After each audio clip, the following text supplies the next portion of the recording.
What would happen if you followed a mimic? Now, I've always wondered this because you hear these stories of someone hearing like their mother knocking at the door or telling them to come in the kitchen. But what would happen if you actually listened to the mimic? Here's a story that might tell you why you should not follow a mimic. There was this young man named Aiden. Now, Aiden lived with his grandfather and his two parents. Now, one day, Aiden was hanging out in his bedroom and he's playing a game.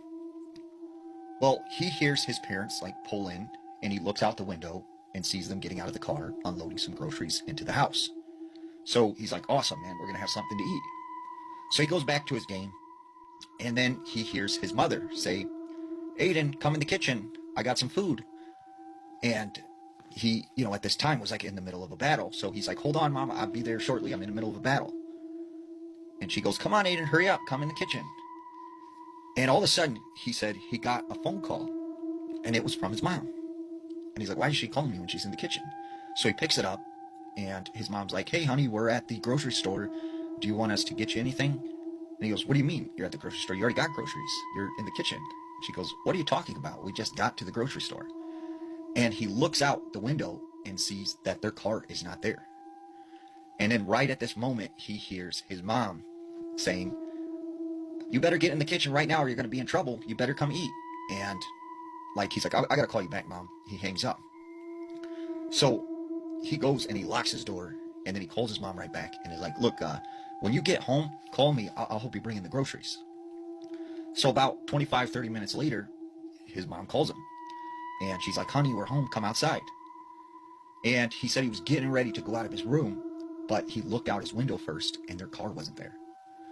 So he's like, you know what? I don't know what to do because I don't know, who really is my mom right now. So as he's sitting in his bedroom, right, he hears his parents come home and come into the house. And all of a sudden, his mom comes up to his door and starts knocking. And she goes, Aiden, let me in. And he's like, not right now, Mom. And she goes, what are you talking about? Let me in. Unlock this door. Why do you have the door locked?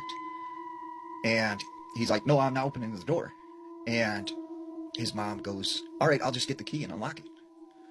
So he grabs this baseball bat that's chilling in his room, and he's prepared for this thing to come in. And at the time, he still thinks whatever, was calling his name in the kitchen, this is them.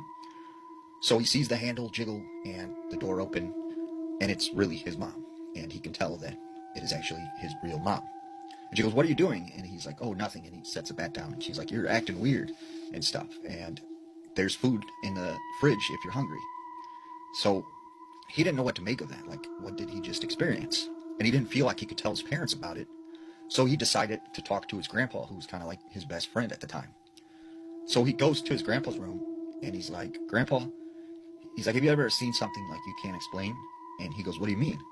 And he tells the story about how he thought his mom and dad had came home, he's seen their car and everything, but it wasn't actually them. And the grandpa goes, oh no. And he goes, what's wrong, Grandpa? And he says, well, when I was a young boy, I grew up in a small Polish village near Warsaw. And he said, we had this term that was this long Polish word, but it roughly translated into evil twin. And he said they believed there were these evil spirits that could take the form of anyone and would try and trick you and lure you, out into the woods. So his grandpa said, when I was a young boy, my father had me chopping wood outside. And I hear my grandma's voice coming from the forest. And she's saying, come in the woods. I baked you a pie. Come out here. It's nice and warm. You'll like this pie. And he said, he was so hungry, he almost started to go out into the woods until his father ran and grabbed him and said, get back in the house. And his father locked the door and said, if you hear someone calling you from the woods, don't ever go. Don't respond. So he said, when you encounter an evil twin, as they called it, they will follow you for the rest of your life. And he feared that maybe this thing had followed him here to America, and this is what Aiden had seen. A couple weeks later, his parents are gone, and it's just him and his grandpa, and they're watching this World War II documentary in the living room. Well, all of a sudden, the wind picked up, and a strong breeze pushes the back kitchen door open, and they hear it, open up. So his grandpa's like, I'll go and close the door real quick, and I better lock it so it doesn't blow open again. So his grandpa goes into the kitchen, but after about 10-15 minutes, he doesn't come back. So Aiden's like, Grandpa, are you all right? He goes into the kitchen, the back door's still open, and he doesn't see his grandpa. He goes throughout the house, he's yelling his name, he doesn't see him anywhere. So he goes out, to the back door, and he's yelling his grandpa's name, he doesn't hear it.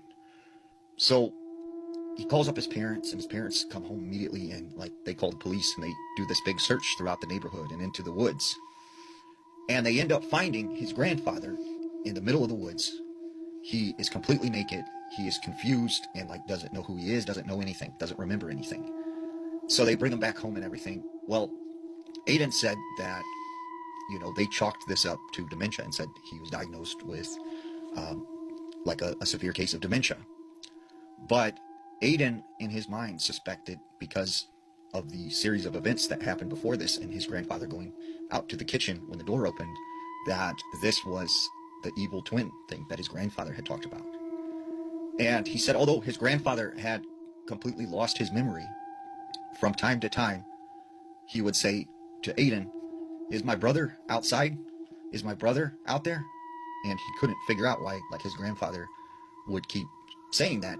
And then he realized maybe this thing appeared as his brother, and it lured him, into the woods.